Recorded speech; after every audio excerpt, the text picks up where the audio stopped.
And joining me right now, as I had mentioned earlier on in this episode, is a very, very near and dear friend of mine, and that's Mr. Bob Davison. Bob, welcome to the other leg, Andy's Music Vaults, and the first guest on this sub two-leg show. Well, Andy, thank you very much for having me. It's a pleasure to be here. Yeah, when I was plotting out the shows to do, and you and I have a lot of common interests in terms of music, and I knew one of the first ones I would do would be on Bob Dylan, and I knew I had to get you on because you are the reason why this show is happening right now. It's I owe it all to you. So thank you for that. Thank you for introducing me. My pleasure. Thank you for opening up a world of music to me that I probably never would have considered had I not met you. So very appreciative that we became friends a number of years back. And I'm very happy to be friends with you. And as you've learned, the world of Bob Dylan's music kind of goes on forever. You're never done. Pre-pandemic, post-pandemic, it's still going. And there's still more coming. Yeah. Yeah. So, Bob, why don't you tell everybody, tell the audience a little bit about your early days as a fan and how you discovered Bob Dylan and what drew you to him? I got to take you back to about 1973. And I think what's important, I was 12 years old at the time, and what's important to remember, there was no internet. There wasn't the amount of media that we have today, no cable TV. So I experienced rock and roll out of a transistor radio and WABC AM radio. Ron Lundy, Dan Ingram, those guys. So at the time, me and my buddies, we were huge Elton John fans, Stevie Wonder fans, Paul Simon. We all like Paul Simon. All the Motown stuff was played on WABC all the time. And about that time, the Red and Blue Beatles albums came out, if I remember correctly. That's correct. April of 73. Yeah. My buddy Ronaldo was the only kid in the block that had an actual stereo. So, we got the Red and White Beatle albums and just started to listening to those every day in, day out, over and over and over again. So, that was kind of my experience with rock and roll. And I had heard of Bob Dylan, but I don't think I had ever heard a Bob Dylan song that I recalled.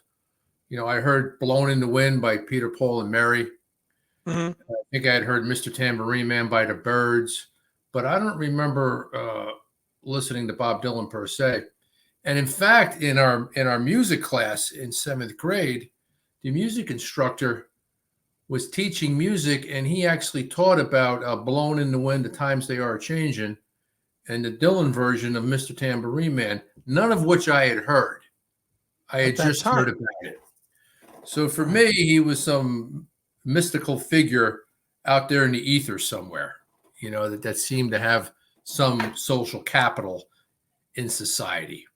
So that was kind of my initial hearing about Bob Dylan. But I remember in the music book that we had in our 7th grade music class, I remember reading the words to Blown in the Wind and The Times They Are Changing and Mr. Tambourine Man. I read the words before I heard the songs, I remember reading the words and being drawn to that for one reason or another. So that was kind of my first experience with Bob Dylan, was probably the written word rather than actually listening to his music. And then shortly after that, I was 13 or 14 and I was babysitting. And, the kids had gone to bed and I started listening to the parents' record collection. And the dad had a big set of headphones, which was unusual for 1974, 1975. So I put the headphones on and I put the jack in and I'm going through the records and I saw Highway 61 Revisited. And I was drawn by the album cover. It's one of the coolest album covers I've ever seen. And I think what's lost somewhat on maybe your generation, certainly the current generation, is how important albums and album covers were. They sold records. So I saw this guy, Bob Dylan, sitting with that purple shirt on and the motorcycle T-shirt with the hair. And I'm like, Sitting on the stoop. Yep. Right. Yeah, sitting on the stove. And I said to myself, look at this. I got to listen to this. So I put it on. Side one, song one was Like a Rolling Stone.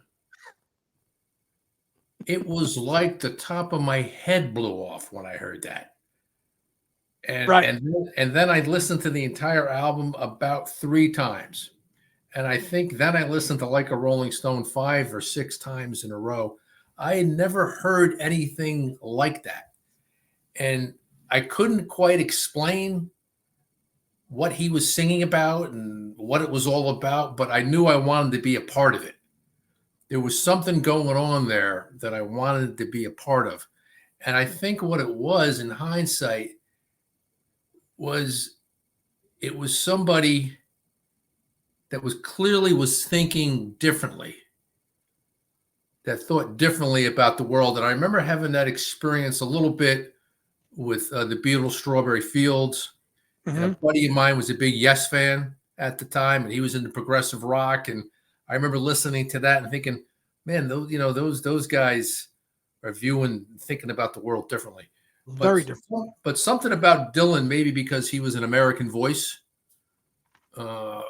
really connected with me more than those other artists at the time. So that's when I really, really got attracted to the music of Bob Dylan. And then this kid, I remember talking about this record, Highway 61 Revisited, at junior high or high school, I forget where.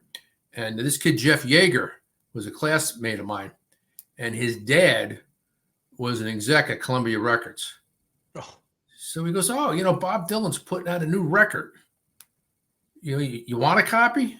And I said, sure. And I think at the time I had purchased, Bob Dylan's Greatest Hits and Highway 61 and, maybe some of the early folk records that I really, really like too.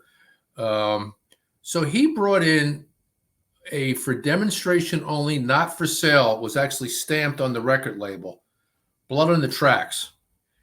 And it was a blue cover. Not red. Not that one. It was blue. Right. It was blue. So I think it was I don't know. Keep in mind, this is 1975. No internet. I knew nothing about different versions of songs and remixes. All of that hadn't happened yet. You had the record. You had the record, and that was it. That was it. Yeah, it was all magic. So what I think I didn't realize it at the time, was the original New York recordings. Before he learned that he scrapped. Yep. A couple of days before. But I didn't know what I had, or else I would have saved it. I wouldn't have known. How could you have known? Right. So I remember listening to that over and over and over and over again, and just saying, "Oh my God, this is unreal." And what was interesting about that, I was probably about 14 at the time, and Blood on the Tracks, like most of Dylan's material, but Blood on the Tracks is really an adult themed record about love and loss and those type of things, none of which I had really experienced. But again, I'm like, whatever this guy's singing about, I want a piece of that. You want in, even though I want in on those emotional experiences, good and bad, that he's having. Even though you were a teenager. Even though I was a teenager, and I certainly didn't understand the range of the experiences that he was singing about. I'm 61 now, and I'm not quite sure some days, but I knew it was human, and I knew it was important. So then I remember I started going to the Caldwell Library, and I started checking out books about Bob Dylan and magazine articles about Bob Dylan. And then I heard that, he liked poets like Dylan Thomas and Lawrence Ferlinghetti and Sylvia Plath and on and on and on. So I started reading those poets too, which I really enjoyed. So Dylan got me into poetry as well. Or being a Dylan fan got me into poetry as well. And then I think I heard Scott Muni on WNEW, because now I was into FM radio, right? AM is gone, and now you're I'm into FM radio. Now you're into FM, mid-70s, late 70s. Right. I remember Scott Muni talking about, how Dylan was influenced by Robert Johnson.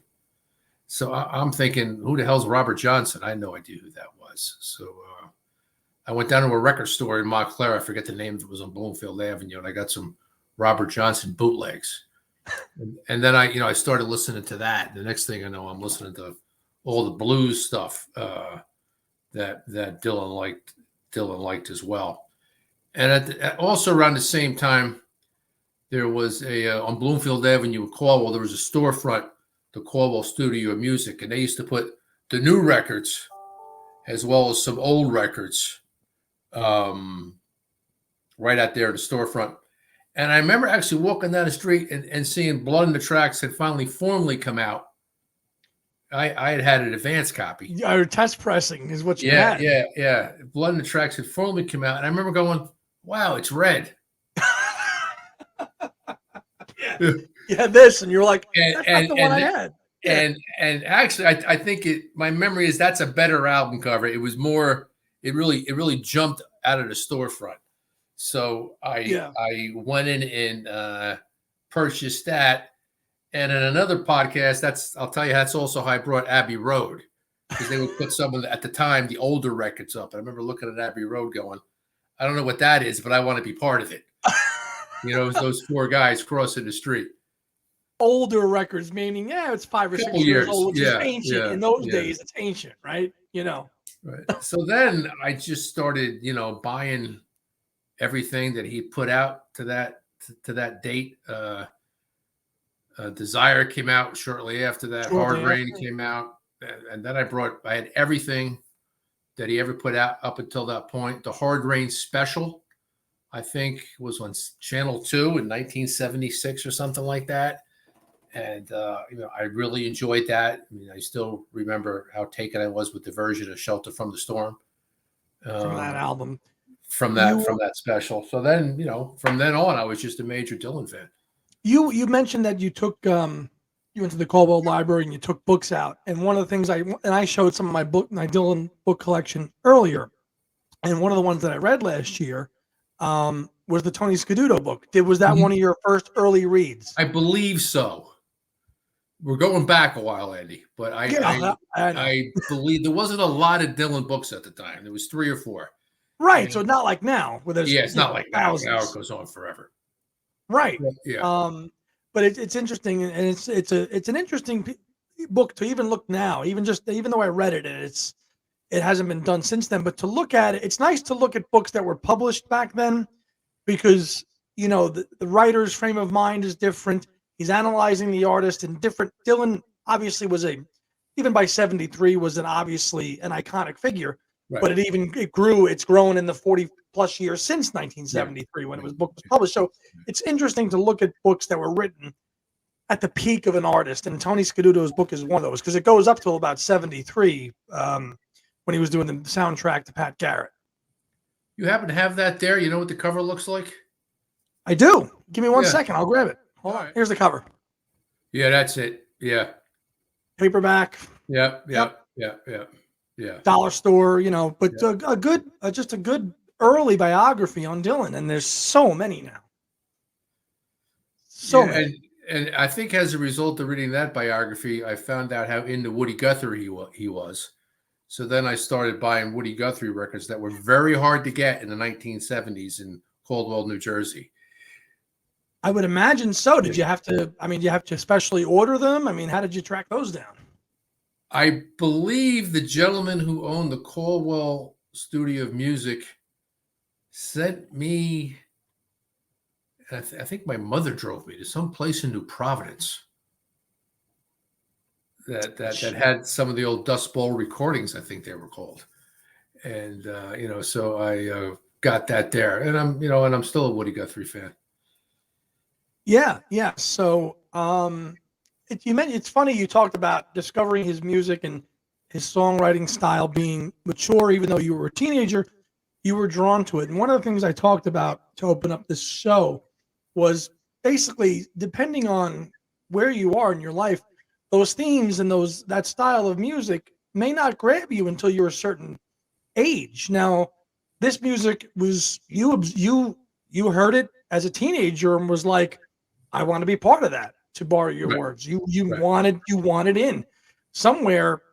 Those themes, which are very, very mature themes, you resonated with as a teenager, which speaks to maybe you were just maybe more mature for your age. I, on the other hand, somebody who was a teenager in the 1990s, I couldn't be bothered with it. But as somebody who's in their early 40s now, I really resonate with it. So it's interesting to see where people pick it up and why.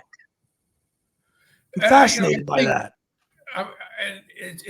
It's funny. I was a Beatles fan in the 70s because who wasn't a Beatles fan? But I got more into their music as I got older. Particularly the McCartney stuff. I mean, the McCartney solo stuff I missed in the 70s. I dismissed it. It just didn't resonate with me. I don't know why. When I listen to that stuff today, I think it's absolutely stunning. But at the time, for whatever reason, I missed it. So I was a Beatles fan. I had a real affinity for the Lennon solo stuff that I still have. But I became a much bigger Beatles fan as time went on, and a much, much bigger McCartney fan. And I can't explain that. Yeah, it's very interesting to see why we fall into these things when they hit us. The thing with Dylan that I think that's always appealed to me, Andy, is he lays out just a range of images, just mental images through his use of language, whether it's Desolation Row or Murder Most Foul. Right. I mean, from one of his earliest ones to all the recent ones. Right. Right. So when I listen to those two songs, every time I listen to those two songs, and Visions of Johanna for that matter, of course, the mental imagery that it invokes in my mind is just endless. Right. Just the images and the memories that I get. It just goes on forever. You've said this because we've seen him in concert. I've seen him twice with you, and it's like watching an artist at work when we've seen him do his thing. And that's what you said that to me. And you listen to these songs, it's like listening to an artist, at work with paint a picture with these words. Whether it's the songs Murder Most Foul, Brownsville Girl, any of these songs that are epic, they go on and on, but your mind takes you everywhere with the lyrics. I agree with you 1,000%. I mean, we saw Dylan back at the Beacon. When was that? In November, right? Just last 2021. Yeah. I mean, he was stunning, and he performed. I think most of the concert, as I recall, was off of Rough and Rowdy Ways. Yeah. And I can't tell you exactly what each of those songs, quote unquote, mean. But the mental imagery that he just calls up is unreal, and particularly that evening in that setting with the lighting, it was really, and the musicians that he had, they were stunningly good. Yeah. Well, I have been fortunate to see. I mean, we'll kind of segue into the next part of the conversation. I've been considered blessed to have seen Bob Dylan twice now, but Bob has seen Bob Dylan in concert well over 50 times. I don't even think you can put a number on it at this point. No, it's well over 50 times because I've been going to see him since 1978. And every time he comes around, I go at least once. That is incredible. Let's talk about your first Dylan concert experience, and then segue into, some of your memorable concerts. And please tell us about going to the 1992 30th anniversary show as well. Yeah, sure. Please. Sure. But start with the first Dylan show. Yeah, the first Dylan show I went to was in 78. I think it was in September 78. I was a senior in high school. And very coincidentally, it was about a week after I had seen Bruce Springsteen for the first time. And that's another podcast, that whole experience. But so, I went to see Dylan, and, at that time, Dylan was my adolescent hero. Him and Thurman Munson and the New York Yankees. They were the two guys that I looked up to. And as an adolescent does, I had a hero worship for both of them. So, I don't have a lot of specific memories about that first Dylan show. It was at the Garden. Street Legal, right? What's that? He was supporting Street Legal at the time? He was supporting Street Legal, which is an album I really liked. It got mixed reviews at the time, but I really liked it and continue to like it. And speaking of remixes, I think it sounds better now. But what I do remember is just being so damn happy to be there. I was just happy I didn't care what he did. He could have came out and read the phone book. I was just so happy to be there. And I was way up in what they used to call it Blue Heaven. I don't know if they still call it that. At the Garden? Yeah. I was way up in the back.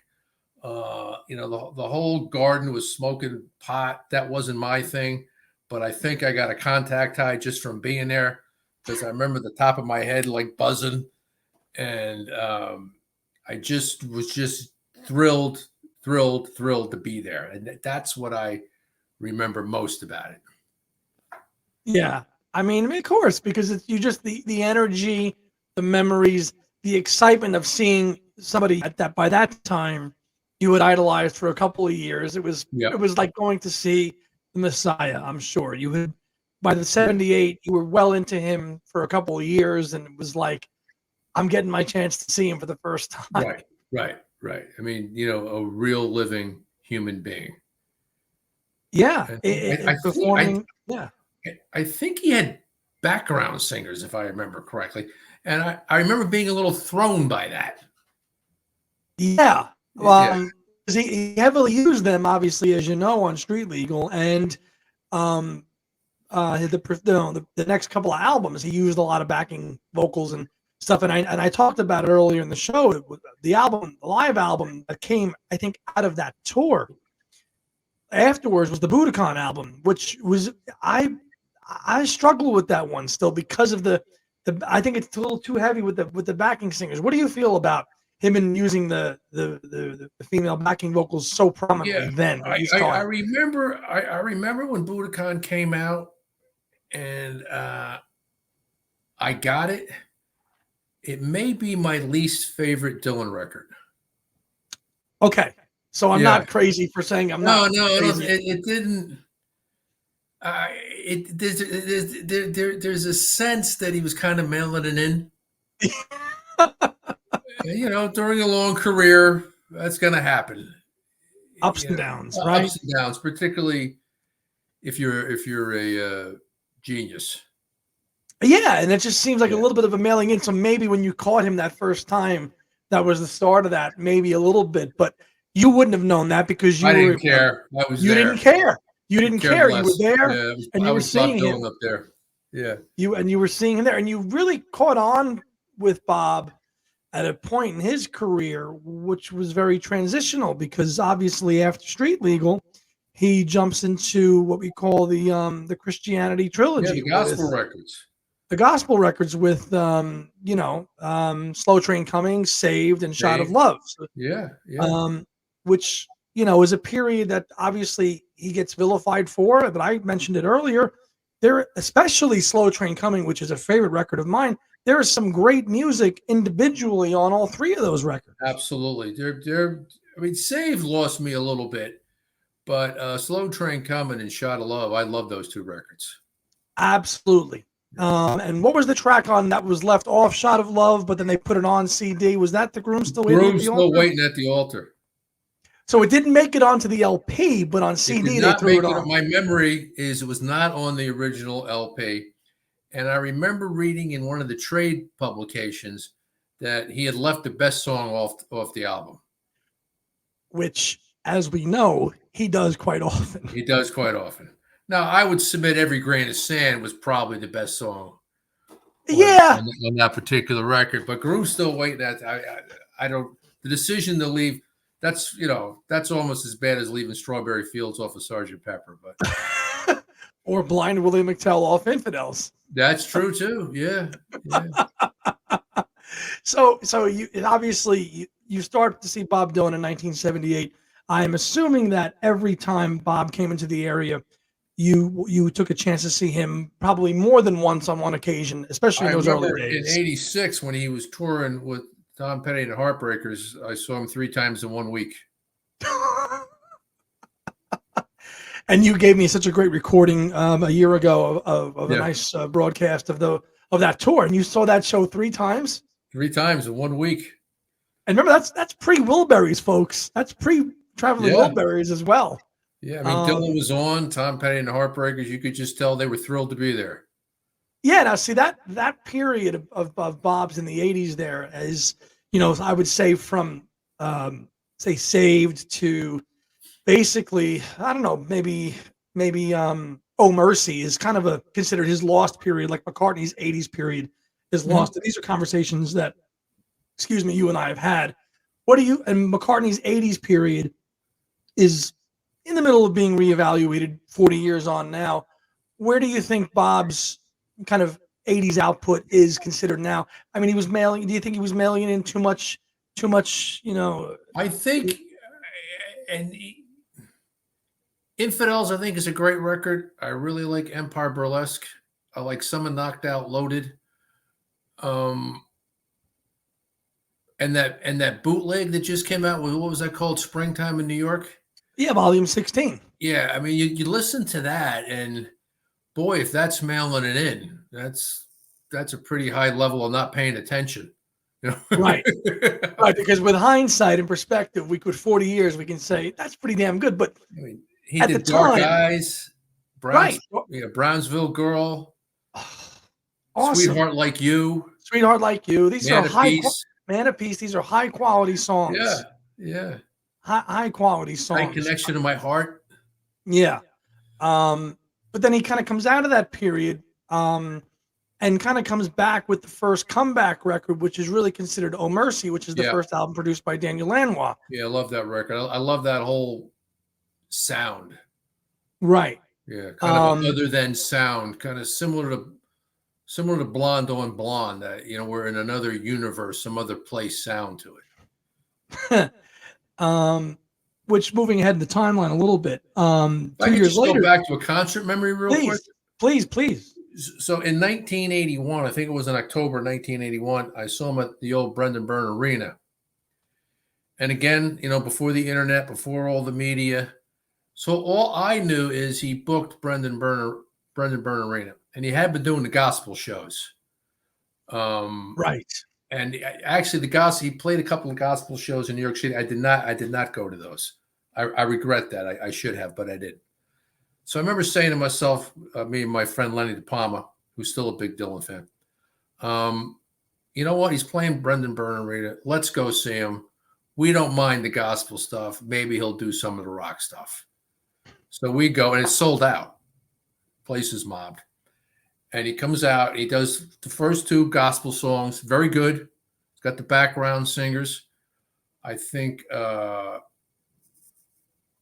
Cooper was on the organ, I think. Sounds about right. Yeah. That show. Mick Taylor may have been on guitar. Somebody, so high level stuff. Sure. And then the third song, he does Like a Rolling Stone. on the gospel tour. I thought the roof was going to blow off the top of the arena. It was like an eruption. The place went so crazy. And it was a really good version of Like a Rolling Stone. And then he did mostly his rock catalog after that with some gospel material. And then for the encore, he did It's All Right, Ma, I'm Only Bleeding. And, when he comes out, he's doing the encore. And right before he started, just an acoustic, he did just him on the acoustic guitar. It's All Right, Ma, I'm Only Bleeding.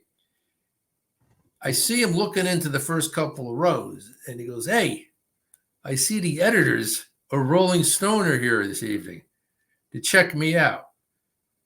He goes, well, let me tell you guys something. You're invited after the show because I want to check you out.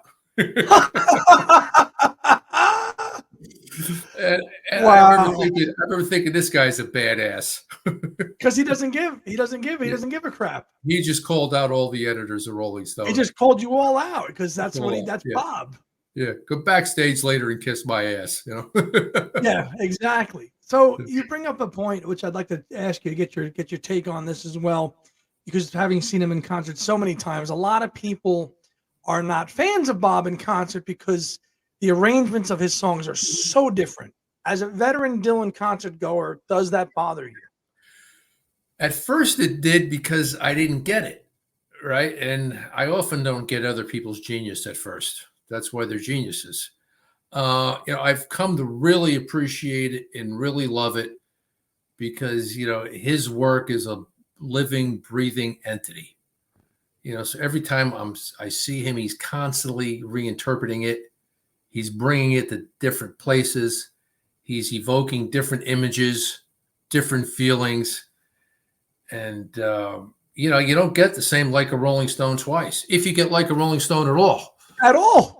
Yeah, I would say I've seen him over 50 times. He's probably done Like a Rolling Stone about a third of the time.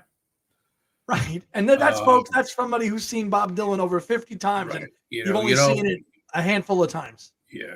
And recently, I think due to his age, he's been doing pretty much the same set list. And I can certainly understand that. I'm getting older myself. But until I would say the last 4 or 5 years, he was constantly changing the set list. You just never knew. You never knew what you were going to get. You never knew what you were going to get. And, so I would go see him, twice in a week. And really, it was a 70% different set list. Yeah. Yeah. So you weren't wasting your money. And so I've really come to appreciate it. And, he's kind of, he now sings the songs like an older gentleman who's lived a life full of victories and regrets. As most of us have. Yeah. As most of us have. I really like that. And, I know, for instance, Paul McCartney has a different philosophy. He wants to give people what they paid for, give them the record, and that's great too. And, I really enjoy that as well. And, but, Bob's a different experience. And if you got to go see him, you have to know that. You have to know that going in. And I think people have been won over by that. Because not only that, you're getting a totally unique experience when you go to see a Bob concert, especially before, as you mentioned a few minutes ago, up until he got older, by people who are McCartney diehards like myself and my co-host Tom Agnotti. We would give our left arm for McCartney to do a thing like that, where 70% it's changed up. Yeah. So I think Dylan fans should be really fortunate that they are getting such at that time. You could see basically a different set list almost every other night when you'd go see him. Yeah, I think it was this show, Andy, that you and I saw together. I'm pointing to the concert shirt. Yeah, in November 2019. All right, when he came out and did that encore Ballad of the Thin Man, and hit that guitar riff, that raunchy guitar riff. Though I've seen him over 50 times, I had never seen him do something like that. And as you remember, the crowd went bananas, crazy. And this is look at this old guy. Where did that come from?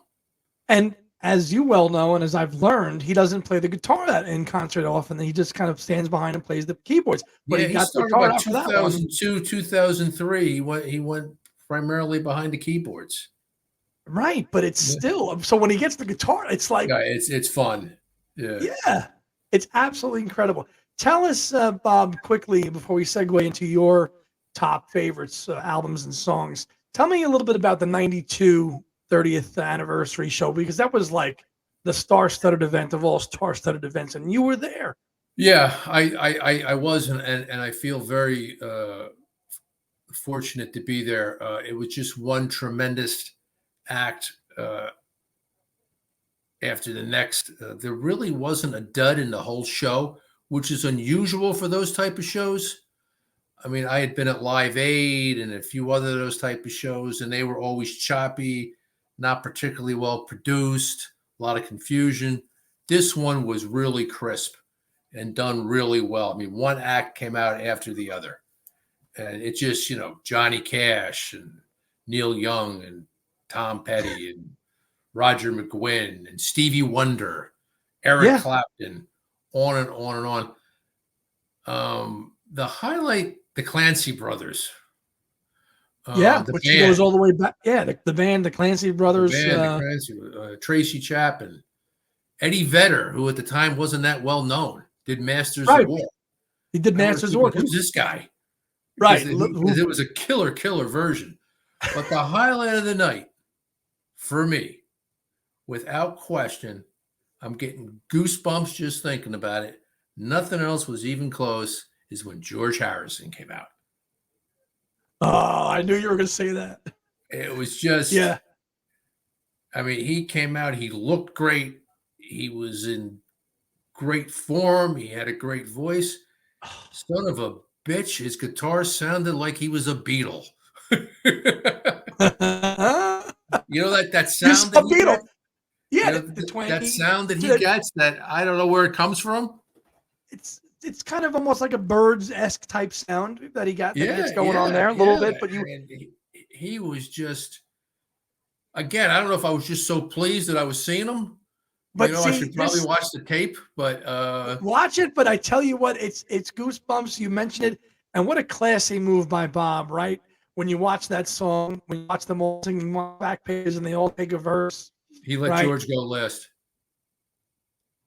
He let George go last. Yeah, He lets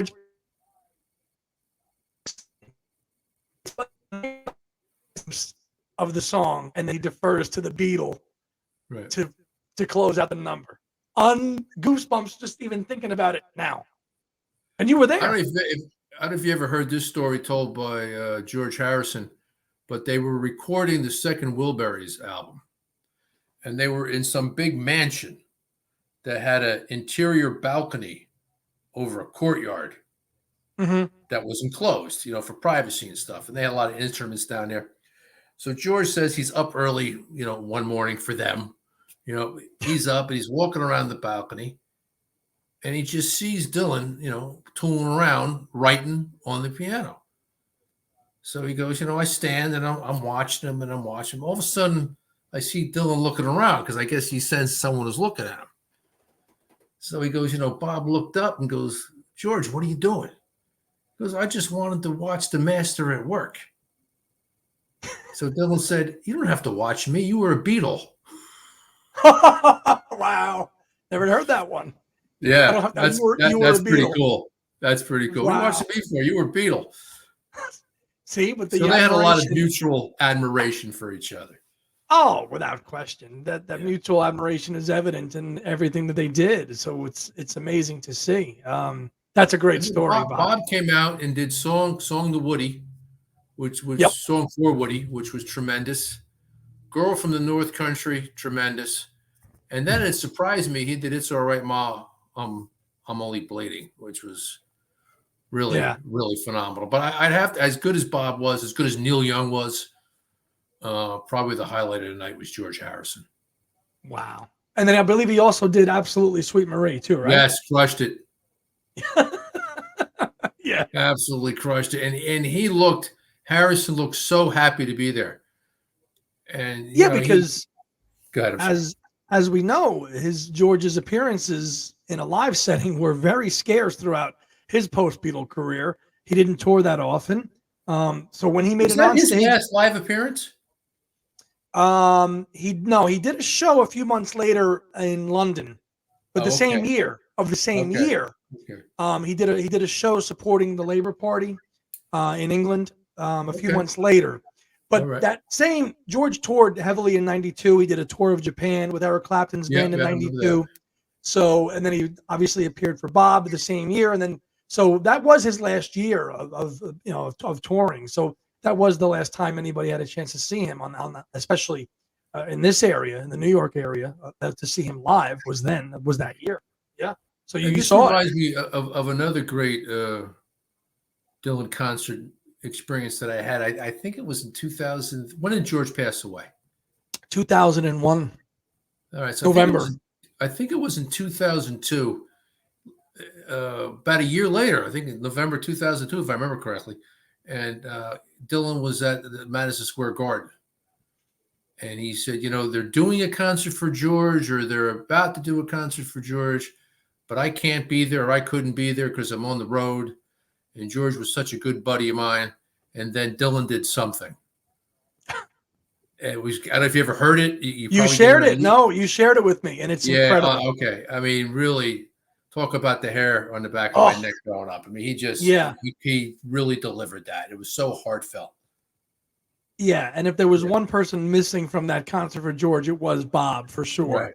but Right. he was on tour, and He's he on tour. obviously the next year he included something a lot in his set list. Obviously, Yeah, yeah. But I think I was there the first time he had ever done it. he had debuted it, and Yeah, he was another awesome experience. That yeah.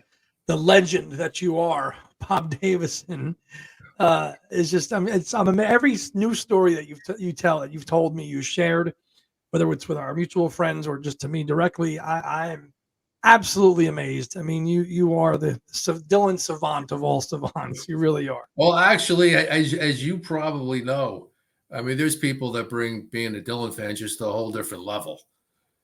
Yeah, There's people that've been to 300 or 400 shows. They, yeah. it just it just goes on forever. Another fun thing about Dylan, particularly back in the 70s and 80s, he has since put out and issued a lot of these bootlegs, Mm-hmm. but at the time they were actual bootlegs. Right, right. You Like, would yeah, buy them; they were just plain white album covers with brown paper lining and yeah. I mean, of course, no labels. the legendary one being the Great White Wonder, the basement tapes with the band being the Yep, first yep, like yep, bootleg. yep. Concert from Albert Hall that turned out Sure, not to be from Albert Hall, from some other place. Manchester Free Trade Hall, actually. Yeah, Yeah, yeah. I mean, I had those bootlegs. That was just when tremendous. before Dylan endorsed them and realized that it was pretty profitable to put them Right, out right. himself by throwing these together. And you really felt like you had something special then because you Yeah, did. you absolutely did. There was a You place know, called Crazy Rhythms in Montclair, which was a record store right on Bloomfield Avenue that would sell that stuff. And I'm at the sure time, it was big money for me. I remember paying $20 for that Albert you. Hall record. That was big And money that's in big money, man. 1982 or That's whatever it was. big for That was because big money. if you bought an album that was $3 or $4 or $5 for a Yeah, new album, $20 for a bootleg that's big time, baby. it was worth it.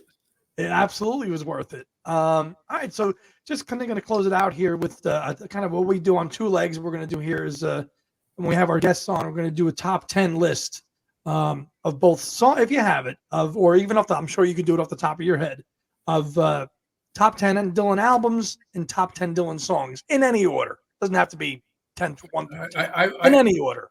I've always been a big fan of Dylan albums because I I think in totality, the sum is greater than the parts, or whatever that saying is, or the whole is greater than the sum of the parts.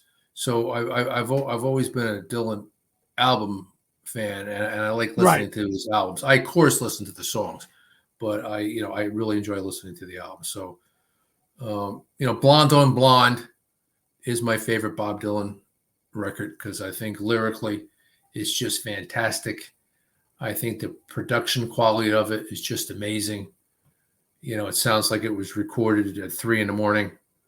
in some other universe because it probably was. It probably was. Yeah, yeah. There's just something about it that I find really just amazing. Just the artistic contribution that was. And I think when it came out, Andy, in '66. 66, yep. I mean, it came out as the same day as Pet Sounds, if I remember correctly. But Correct. who was doing that? Where did that come from? And then the gods. Revolver a little later. I mean, where did that stuff Yep. come from? Just absolutely stunning. And Visions of Johanna is on Blonde on Blonde. And if that's all Dylan ever did, that'd be enough. I mean, yeah. And we've talked about this. It's really obviously that could be Dylan's masterpiece, but I prefer, and I think you do too, the live version that is on the live version from the England, acoustic version. the acoustic version. Yeah. I mean, is just that slays it for me. I listen to that more than the album version. Yeah, I think that version of Visions of Johanna and Strawberry Fields for me are probably the two finest examples of artistic rock and roll from the 1960s. Just both really just amazing. And so Highway 61, of course, I still listen to that record all the time. Desolation Row, Tombstone Blues, From Buick 6, Like a Rolling Stone. Takes a lot to laugh. Queen, it takes a lot to laugh. Queen Jane, approximately. I mean, as far as there is any underrated Bob Dylan songs, Queen Jane approximately doesn't get the love that it deserves. No, that's you don't see that one on a lot of lists or on even in Yeah, compilations. that's just a tremendous song. I love Modern Times, right? Oh, That's the 2005. Uh, 6. Yep. six. Love that record. Love the whole sound of it. Really, and for him to put out a record at that in 2006, 65 years old. I mean, he still It's had it, and oh my God, it's he showed incredible. it. And Yep. Love and Theft, Yep. I like a lot. Mississippi's on that record, one of the best things he's ever done. John Wesley Harding, I think lyrically is probably his height. His height lyrically. Okay. Yeah, it's so dense lyrically, and it's not repetitive. And again, the images that he fosters with that record is something to listen to. And as I get the story, I think Charlie McCoy was one of the session musicians on that. Is that his name? Do you remember? Yep. He's on a lot of that period of Dylan's Yeah, music. yeah. Well, he's one of the session musicians, and Charlie McCoy reports that Dylan did not use a lyric sheet. He For sang that all the songs off the top of his head. for John Wesley Harding, which obviously, as everybody knows in the history, is his first kind of post kind of accident album, which comes out at the end of '67, in the midst of rock and pop music going totally off the wall with psychedelic music, and Bob comes out with John Wesley Harding, which is totally not Right, indicative I of the think that music was of the time. Christmas week, 1967. Correct. And in hindsight, it was brilliant because the Beatles had just done Sgt. Pepper's Lonely Hearts Club Band, which was brilliant, And Magic. unreal record. All right. And I think on a certain level, Bob knew, well, I'm not going to do that. That's not who I am. Well, he didn't like it though either. Oh, I didn't know that. Is that right?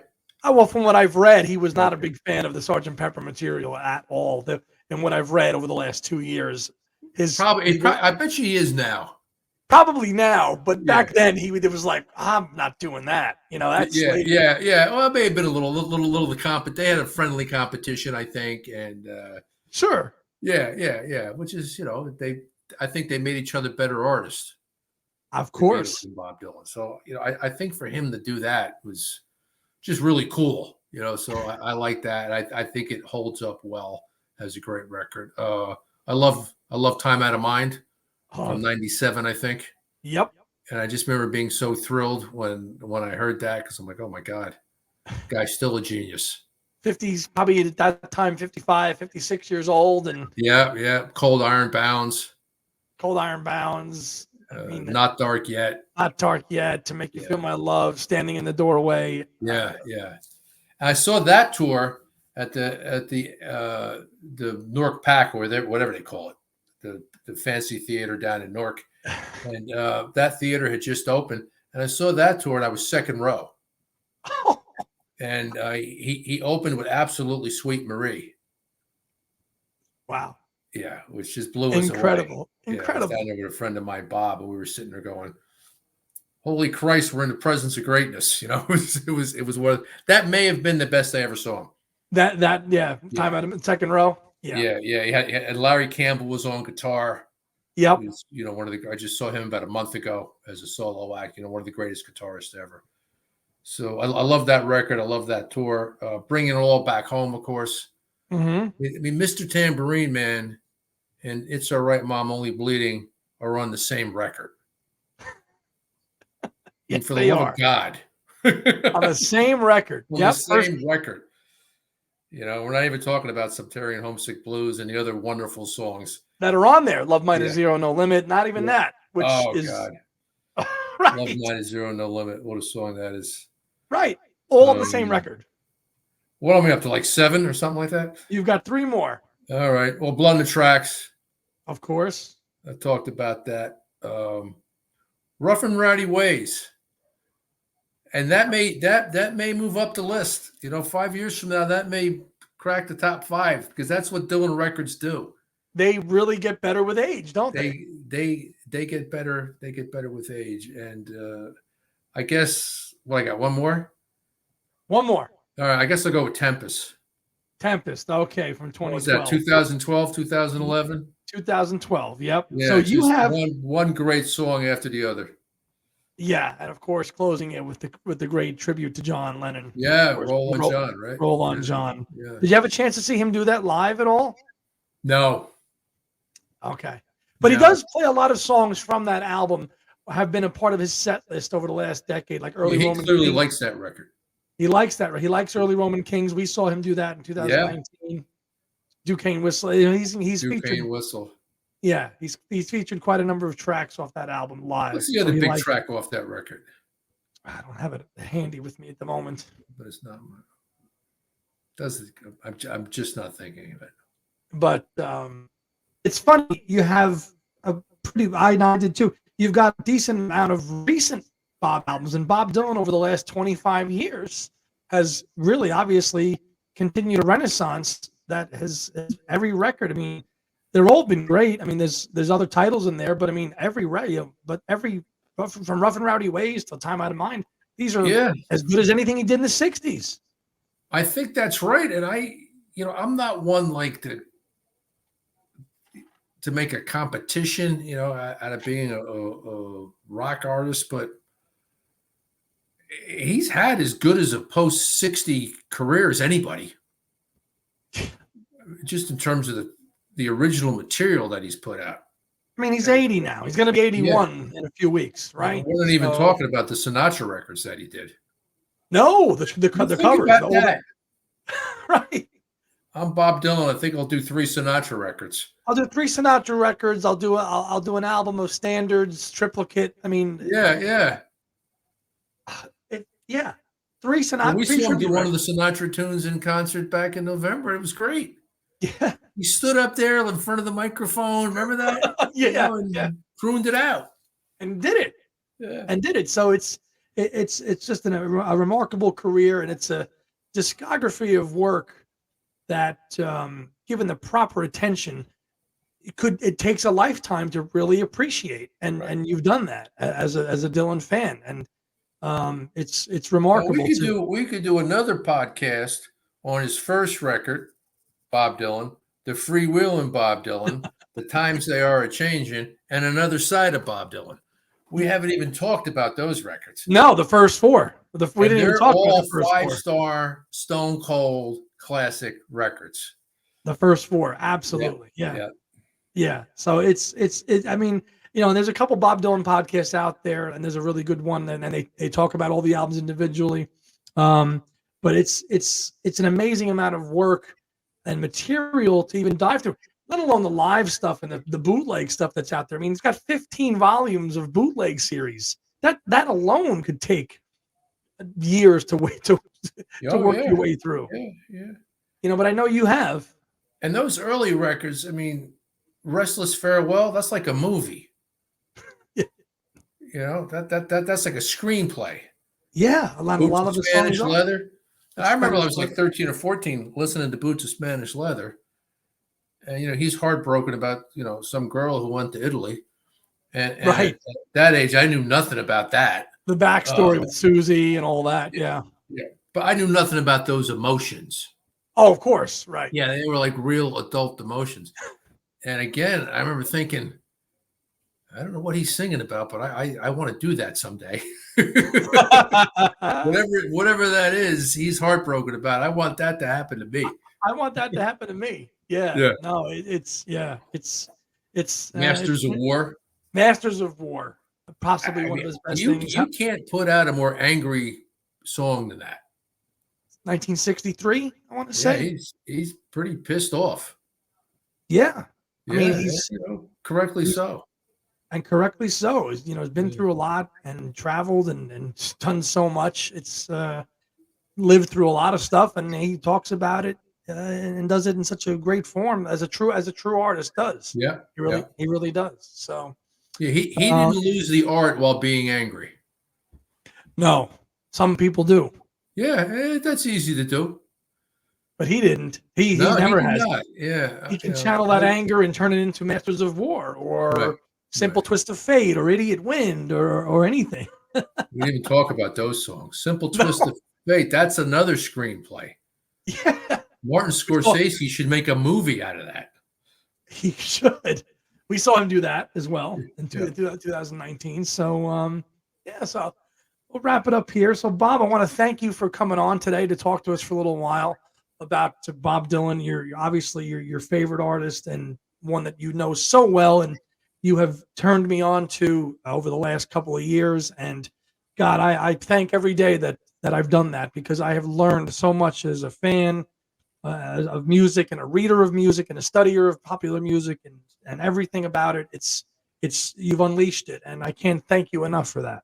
Well, Andy, you've done the same for me, particularly in regards to progressive rock. I was a fan of that when I was younger. I'd kind of gotten away from it, and hearing you talk about it again with the enthusiasm that you bring to it, I started listening to those Yes records again, and King Crimson, and Emerson, Lake and Palmer, and Renaissance, and it's been a good experience. Early Genesis, Peter Gabriel's Genesis. We just saw Steve Hackett a couple of weeks ago. Yeah, just amazing. Yeah, amazing. So, well, let me close with this. Just a pro tip. Please do. If there's anyone listening tonight that's not a Bob Dylan fan, that's not overly familiar with his music other than the hits, do yourself a favor. Listen to Series of Dreams tonight. Yes, that's a good starting point. That's a very good starting point. Well, that'll cap it on that for this installment of episode 2 of Andy's Music Vault here. So, Bob Davison, thank you so much for coming on tonight. Thank you, Appreciate brother. it. I enjoyed it thoroughly. Thank you very much. And we'll have you on a future episode, maybe to discuss a little prog rock, if you like that. Until we rock again.